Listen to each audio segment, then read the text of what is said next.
Hi everyone, Sarah Harris. Today I'd like to share with you my top 3 strategies that can help you boost your immunity and your health in the time of COVID. I was really excited to get one of my trusted sources today, which is Dr. Rakowski's newsletter, and if you'd like to receive it, I'm more than happy to share it with you, and you can do so at the end of this vlog through my email. However, in his email, he started talking about prevention, and this was exciting to me because now I feel after we've had the initial onslaught of COVID and we're starting to kind of come out of it a little bit, that people are starting to talk about ways that we can up our immunity and boost our health. So I'm super excited that he was talking about this today. Just to give you some statistics, in 2018, Stats Canada came up with the statistics that 63% of Canadians were overweight or obese, 30% of our children are. In America, by 2030, they're talking about half the population being considered obese, and that this is costing their healthcare system $344 million a year, or 20 cents on the dollar. In 1970s, we relatively had no issue with obesity. So now what we're finding is that in America, people are eating 500 calories extra a day of empty calories. And what I mean by that is packaged and processed foods that are usually high in sugar and crappy oils and things we can't even pronounce on the label. 1 in 3 adults get the required weekly amount of exercise, and 7.5 hours are spent in front of a screen with our children. However, it's not just obesity that we're talking about. We're talking about people that are also similarly metabolically challenged. It's just that they're not overweight or obese. So what does all this lead to? Poor immunity, increase of risk of heart disease, cancer, diabetes, not to mention the other ailments like aching joints, which I see a lot of, digestive issues, which I've experienced a lot of in my day, and also mental and emotional challenges, which I can struggle with time to time if I'm not eating or taking care of myself. So what's the solution? I'd say start small. I'm going to give you a little bit of information today about my top 3 strategies, which are nutrition, movement, and mental emotional strategies. And then through the coming weeks, I'm going to offer just a few videos that are 5 minutes in length that'll talk about all these in a little bit more detail.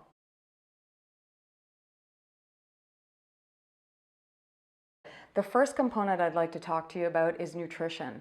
I don't believe in diets.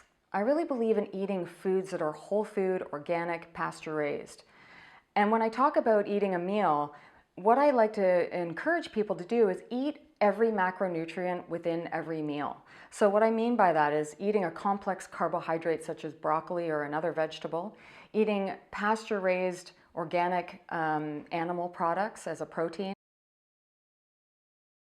and then eating things like great butter, which is grass-fed, organic, and pasture-raised, and olive oil, extra virgin olive oil. I cook with butter, and I usually use olive oil on salads. You can cook with it at low or medium heat. Another great thing to add to your diet is probiotic and prebiotic foods. So we have something called the microbiome, and the microbiome is these little bugs that are basically littered all over our body, and most importantly in our gut. So did you know that 70% of your feel-good hormone is created by your gut? So if your gut isn't healthy, it can lead to issues with mental and emotional challenges, just that we don't feel good.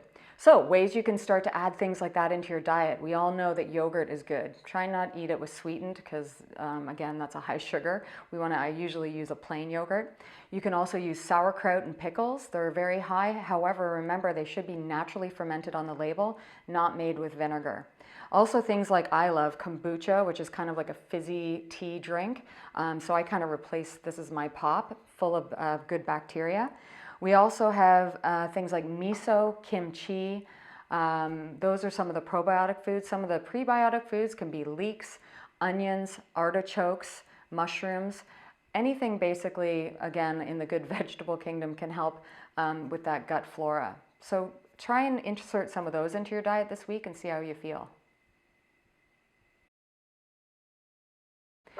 The other thing I'd like to suggest too is when it comes to packaged and processed foods, Eat it in moderation, but just make sure when you when you look at the label or start to look at the label, that it shouldn't have more than 5 ingredients and that you should be able to pronounce what's on the label. If we can't pronounce what's on the label, it's usually not easy for us to digest, assimilate into our bodies, and eliminate.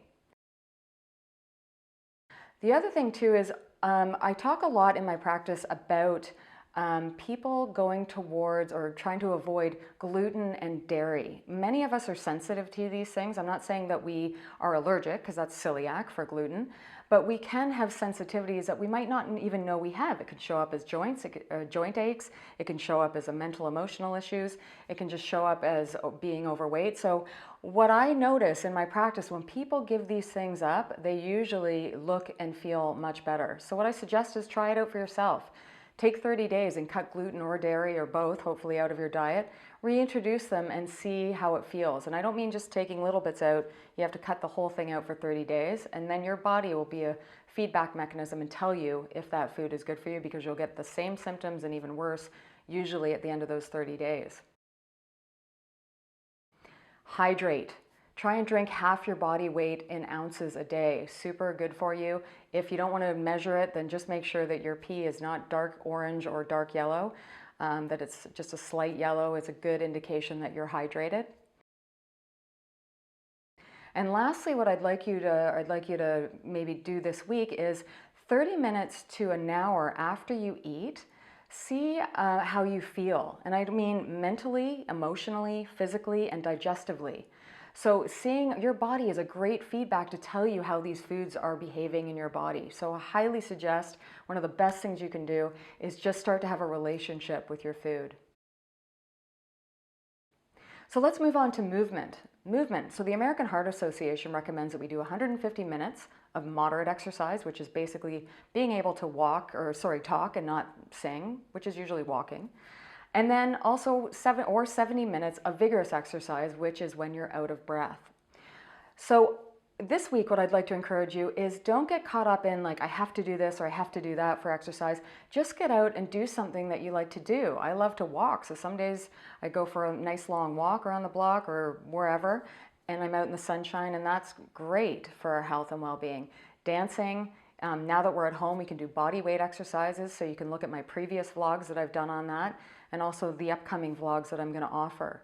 And I'll be offering 3 of them. So one for beginners or people with joint issues or don't move very well. So I'll give you a 5-minute, that's it, vlog that you can do to basically bring that movement into your life. I'll do an intermediate one for people that with no joint issues and that basically have maybe just wants to start doing body weight exercises at home. And then I'll do a more advanced 5-minute for people that have been exercising a while or have been working with me for a while. Last one I'd like to talk to you about is mental and emotional strategies. So this is one thing I'm really passionate about, because I think we forget that how our minds work have an influence on our body and how it works. So meditation, stretching, and deep breathing have all been shown in science to down-regulate the nervous system or down-regulate what they call the sympathetic nervous system. And that's basically when a zebra or a gazelle is running from a lion, and they exert that sympathetic tone in their body. And then as soon as they get away from the lion, they basically go back to a normal baseline. However, with humans, with our minds being a little bit more complex, we tend to stay pretty heightened with that stress response a lot of the day. And more so for women, which I won't get into now, but we have a longer kind of stress response in the body. So why not start with meditating your way to health? And I'd like to just give you a quote by Suzanne Westbrook.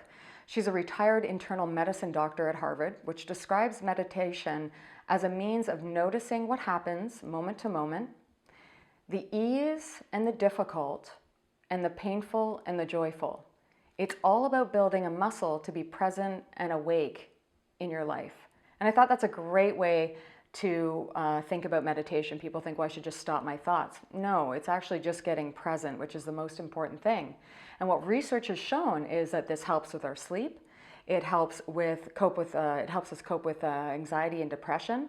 It helps us reduce some of the physiological difficulties associated with chronic pain. And lastly, it can improve some of our cognitive and behavioral functions. So all around good thing for our mental emotional well-being. I'm going to leave you now with some apps. One of them is by Sam Harris. His Waking Up app is one of my favorite apps. There's Headspace, Calm, and Brain FM, which basically works to regulate your brain waves to bring you into a more of a relaxed state.